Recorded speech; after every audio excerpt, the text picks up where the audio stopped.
questa occasione mi occupo di mostrare perché l'affermazione fatta spesso anche in ambito scientifico, secondo la quale nel nostro universo non vale il determinismo, sta semplicemente a indicare una scarsa capacità filosofica di interpretare ciò che conosciamo del nostro universo. In particolare mostrerò perché è sbagliato rinunciare al determinismo del nostro universo per riuscire a salvare la sua località, dove per determinismo del nostro universo dobbiamo intendere il fatto che è governato da leggi della natura che determinano ogni cosa univocamente, e dove invece per località del nostro universo dobbiamo intendere il fatto che non ci sono fenomeni fisici che si propagano a velocità infinite. Iniziamo a vedere per quale motivo il determinismo del nostro universo è stato messo in discussione in ambito scientifico. Ciò è dipeso dal fatto che nella meccanica quantistica è possibile realizzare degli esperimenti che, pur ripetuti ogni volta a partire dallo stesso stato fisico della materia, sono in grado di portare a esiti differenti che possono essere previsti solo in termini probabilistici, con ciò dimostrando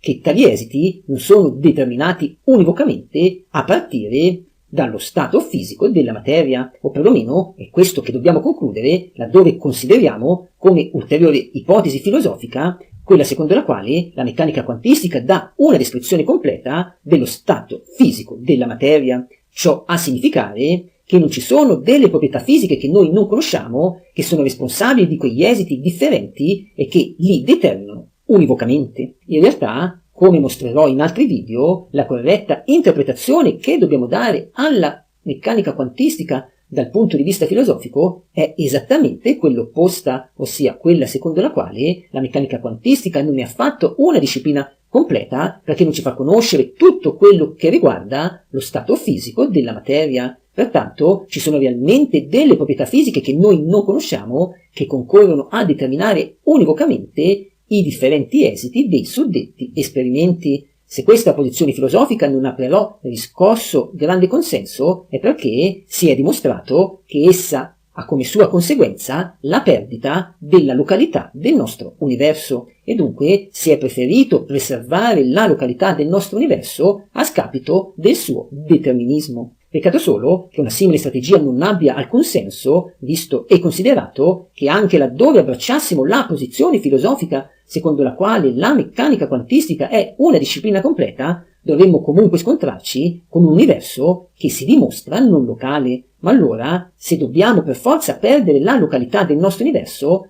tanto vale la pena almeno cercare di salvare il suo determinismo. Quello che deve essere chiaro è che la non località del nostro universo è una proprietà ineludibile, come sta a dimostrare in modo esemplare l'esperimento conosciuto come EPR. In sintesi, secondo l'esperimento EPR, noi abbiamo due particelle in stato di entanglement che vengono lanciate in due direzioni opposte e poi, a un certo momento, a prescindere dalla distanza che si è frapposta tra loro, possiamo misurare una di queste particelle e istantaneamente sapere che l'altra particella ha sviluppato una proprietà che l'istante prima non aveva e dunque siamo al cospetto di un fenomeno naturale non locale, perché la misurazione di una particella ha provocato degli effetti fisici a una distanza arbitraria e nel medesimo istante. Il problema è che di fronte a un esperimento di questo tipo è stato anche realizzato e verificato e dunque al cospetto di un fenomeno naturale che si è rivelato nel concreto come non locale, non è più possibile cercare di salvare la località del nostro universo, per quanti stratagemmi si cerchi di adoperare in proposito.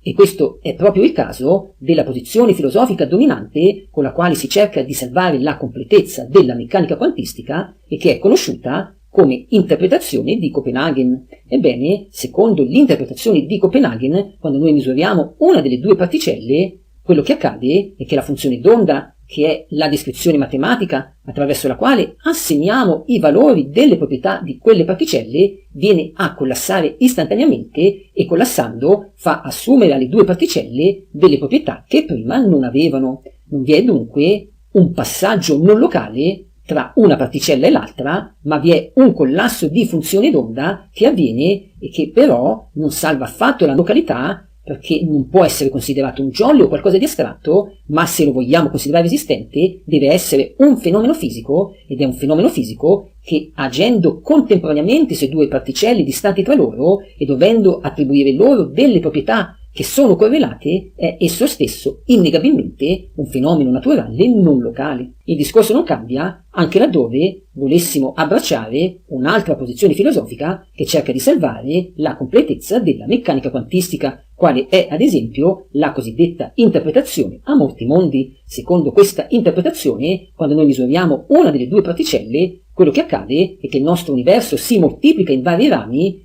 ciascuno dedicato a uno degli esiti possibili della suddetta misurazione. Ecco che in questo caso non ci sarà una correlazione istantanea tra le due particelle, perché in ciascun universo queste due particelle posseggono le proprietà che la nostra funzione d'onda gli assegna già da sempre. Il problema è che se non c'è una non località tra le due particelle, vi sarà comunque una non località tra i diversi universi paralleli, e questo perché abbiamo comunque una funzione d'onda globale che contempla tutti i rami dell'universo, i quali devono essere tra loro correlati istantaneamente, e la loro correlazione è comunque parte di un fenomeno fisico, quale quello della duplicazione dei mondi, che rendono possibili tutti gli esiti delle nostre misurazioni. E dunque, ancora una volta, non abbiamo un jolly o un qualcosa di astratto, ma qualcosa di concreto e di fisico che ha delle caratteristiche innegabilmente non locali. In conclusione, siccome la non località del nostro universo è una proprietà ineludibile che esso possiede, allora tanto vale cercare almeno di salvaguardare il determinismo del nostro universo, e quindi si tratta semplicemente di preferire la posizione filosofica secondo la quale la meccanica quantistica non è una disciplina completa, e quindi accettare il fatto che ci sono delle proprietà fisiche che determinano univocamente gli esiti degli esperimenti della meccanica quantistica, di cui la meccanica quantistica non è in grado di rendere conto. Detto questo, penso di aver affrontato adeguatamente il tema di questo video, vi ringrazio di avermi seguito fin qui, vi do appuntamento ai prossimi video, ciao a tutti!